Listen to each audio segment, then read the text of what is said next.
Hola amigos herreros y seguidores de mi canal. Hoy les voy a dar un par de consejos o explicarles más o menos cómo yo hago para sacar presupuestos de la parte de herrería, ya que vi que en el grupo se consulta mucho y hay gente también que me ha pedido, así que bueno, les voy a dar algunos tips, algunas formas que hago yo y bueno, espero que les sirva y cualquier cosa, sugerencia o pregunta me la hacen sin problema. Bueno, el primer paso que hago yo es hacer el dibujito. Vamos a imaginar que vamos a medir una reja de ventana. Medimos la mucheta, siempre en milímetros. 1500 por 1100 es una medida que es muy común. Y bueno, medimos bien, corroboramos bien la mucheta. Después hago el dibujo. Vamos a suponer que es una reja con barrotes. Somos tres barrotes o sea, tres planchuelas perforadas y sus respectivos barrotes. Cuando ya tenemos el dibujito, empezamos a calcular, ¿no es cierto? Si tenemos tres planchuelas de 1500, tenemos de planchuela perforada, entonces 3 por 1500 son 4500 milímetros. Siempre acostúmbrense en milímetros, es un consejo que le doy a mis alumnos y a todo el que le digo porque es más fácil. Después nosotros sabemos que la planchuela perforada viene con separación de 130 milímetros. O sea que para saber la cantidad de barrotes que vamos a ocupar, dividimos 1500 milímetros dividido 130, que es la separación, y nos va a dar la cantidad exacta de barrotes. Vamos a hacer ese cálculo. Entonces sacamos la medida de la cuenta. 1500 dividido 130, en este caso nos da 11 barrotes. Siempre cuando hace un presupuesto vas a tener que calcular un poquito más, 12, porque por ahí la distribución de los agujeros les hace entrar un barrote más. Entonces serían 12 por 1100, que son, sacamos la cuenta ahí, 12 por 1100, 13.200.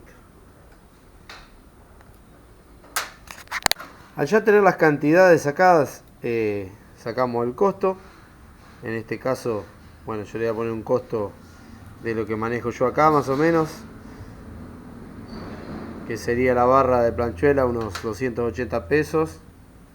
Así que dividimos 280 dividido 6 metros que trae, nos da eso por 4,5, que es lo que necesitamos, y nos da 209. Redondeamos siempre un poquito para arriba, 210.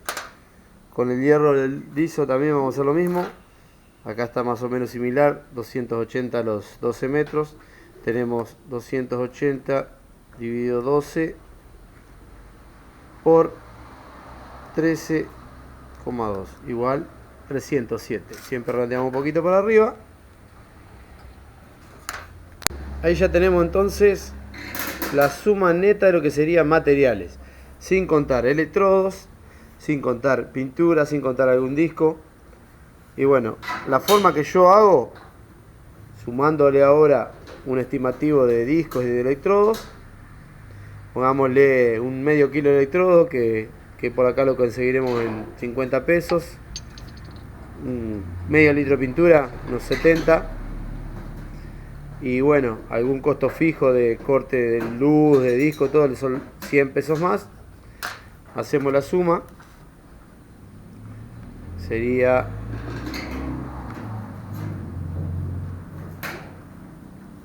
740 pesos, me estaría dando el bruto. Quedamos entonces que una rejita de 1500 por 1100 de hierro del 12 liso con planchuela perforada, tenemos 740 de materiales. Bueno, lo que yo hago, como es un trabajo sencillo, es marcarle el 100%, un poquito más. Así que estaríamos hablando de 1500 pesos, una rejita terminada de 3 planchuelas y hierro redondo liso. Tengan en cuenta que esto es un trabajo sencillo, que sale rápido. No en todos los casos yo hago un presupuesto cobrando el 100%. Cuando es un trabajo un poquito más complicado, tenemos que tener otros factores, como qué herramientas usamos, si tenemos que necesitar un ayudante. Todas esas cosas tienen que tenerla en cuenta. Esto es básico. para una rejita, un trabajo sencillo, por eso le di el ejemplo de algo muy sencillo. Espero les sirva, cualquier consulta me la preguntan y bueno, nos vemos la próxima, espero les sirva a todos. Y ya como siempre les digo, esta es mi forma, no digo que sea la mejor ni la peor, es la forma que yo utilizo.